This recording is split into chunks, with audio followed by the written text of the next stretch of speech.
So it has come to my attention that how you handle one thing is how you handle everything. And if you're constantly your worst enemy, if you're constantly the one doubting yourself, if you're constantly belittling yourself, if you're feeding into those negative beliefs that you think you're unworthy, or you think you're undesirable, or you think you're ugly, you're fat, you're overweight, you're lazy, if you keep feeding into these beliefs, then almost everything you do in life will not be at 100%. You'll constantly be operating under a bottleneck, like, because if you don't believe in yourself, who else will?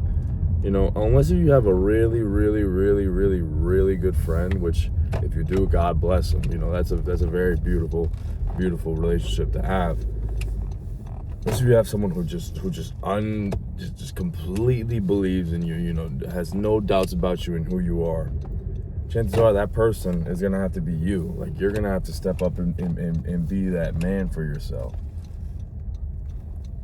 So if you're not, you know, if you're still your biggest hater, or if you're not your biggest fan, it'll show. It'll show in many things, even in like little things, and like how you handle minor setbacks. Dude, I didn't realize this, but in 2023, in order to lose weight, I went complete keto. Like, I just cut out all carbs. And don't get me wrong, it worked 100%. Like, it 100% worked. But at the time, I was a lot more, I had a lot more anger. I had a lot more rage, and I was specifically angry with myself. I was angry at how I had been overweight for so long, how I had allowed myself to just let go and just look the way I did, which wasn't good. You know, I was big, way bigger than I wanted to be. So like the keto was almost a response of rage, bro. Like, I wanted to eliminate any possible chance that I would be overweight. Like, I wanted to make it 100% certain that I would stay in shape. So I took some drastic measures. And again, keto, I don't have a problem with keto. You know, anyone who tells you keto is bad for you is lying. I think keto's good. I don't think there's an issue with it. But it's not the most sustainable way of eating in the world. And another thing too, I kind of just realized, like, dude, I had like this conception, I don't know what's the right word. I had like this idea that rice, or like any type of carbs, are just bad for me. Like, they're just not good for me. As I've grown older, I'm like, dude, like, why even live like that?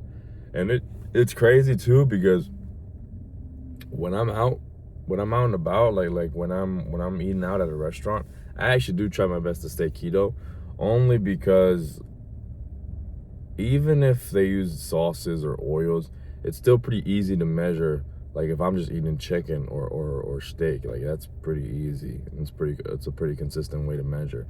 Whereas if I'm eating rice, I don't know what the fuck's in the rice. I don't know how much they gave me, because I don't have a scale, and I don't feel like bringing a scale with me to restaurants.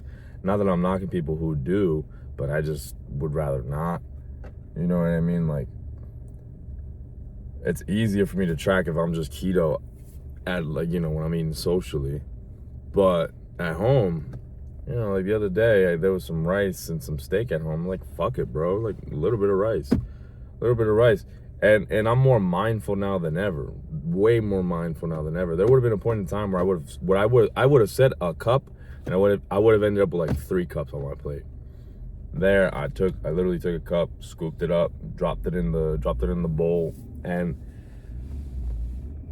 I just knew, like, this isn't bad for me, but that doesn't mean that I can just start overeating on rice. And honestly, I wish I was like this the whole time. I know why I wasn't. I had a lot of things I needed to work out mentally. But it fucking feels great to just not be my worst enemy anymore, to not constantly put myself down for things that I really don't have to put myself down for. Like, another perfect example was when, this morning, I actually had rice, eggs, and I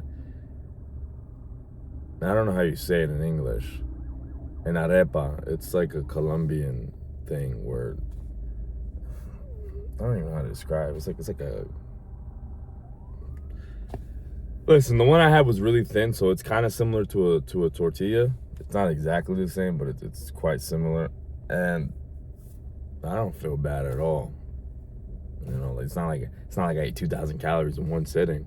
I had a respectable portion. My father had made it for me, and I was just grateful to have food. I was grateful to have food, and I was like, fuck it, bro, it's breakfast. You know, if my dad made it for me, why not? But how am I gonna say no? So I had that, and I really just am very grateful that I'm not my worst enemy. I'm very grateful because for a long time I was. And I would love for anyone who struggled with being their worst enemy, I'd love for you to understand the day and the moment and how it feels to finally get rid of that stupid ass inner voice in your head.